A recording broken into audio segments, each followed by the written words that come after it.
It's been 6.5 months since the toxic train derailment in East Palestine. The weeks following the crash brought bipartisan cooperation from Ohio's 2 senators. They introduced new legislation to prevent something similar from happening again. At the time, it seemed like the bill would pass quickly, but months later, there has been no action. Tonight, we continue our commitment to follow through on the aftermath of the derailment. We look at what's keeping the bill from becoming law and hear from neighbors worried that nothing will change. Less than a month after the East Palestine train derailment, Ohio's 2 U.S. senators teamed up to introduce the Railway Safety Act, a bipartisan push to address some of the rail safety concerns that were raised in the wake of that disaster. And while the measure seemed at first to be on a fast track for passage, it has yet to go before the full Senate for a vote. News 5's John Kosick has been covering it from the introduction, and we know it's important to you, so he's following through tonight on with the latest on the ongoing battle to pass it. For decades, the daily trains that pass through East Palestine have been almost white noise for the people here. For Virginia Reedy, that changed on February 3rd. Do you ever hear that sound and not think of that day? Oh no, we hear it every day. But do you think? Yep, exactly.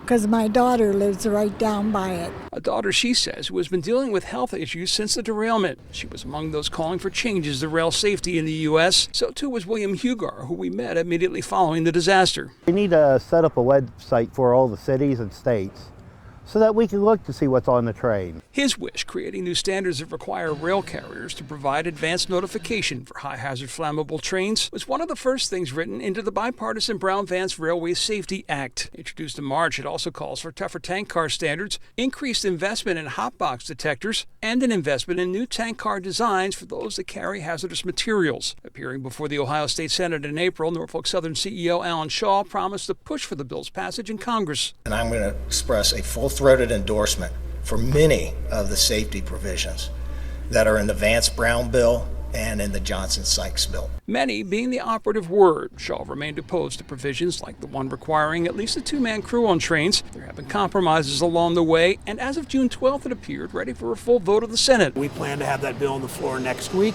But that deadline, along with 2 more months, have passed and still no vote. Brown last month blaming the industry as a whole, not just Norfolk Southern, for getting in the ear of a handful of members of Congress. I mean, this just shows the fact that this hasn't passed by now shows the immense power of the railroad lobby. The Intercept highlighting the money Norfolk Southern has spent since April in its efforts to lobby members of Congress. Norfolk Southern taking issue with that, telling News 5 that it's in line with what they would normally spend and that lobbying can also be in favor of legislation, adding that the company remains committed to the ultimate goal of enacting bipartisan legislation that advances rail safety and strengthens the ability of rail carriers to maintain their critical role in the nation's economy. J.D. Vance says there have been changes to the act since it was introduced, but that's just part of the process needed to get it not only through the Senate, but also eventually the House. I'd much rather for the people of East Palestine to get a good law than a perfect law that fails. I want to get the good law through the U.S. Senate, and I think we're in a position to do that. Much like talks of gun reform are strongest after a mass shooting, Brown told me last month, the longer the rail safety debate drags on, the more of an uphill climb it becomes. Is there a concern as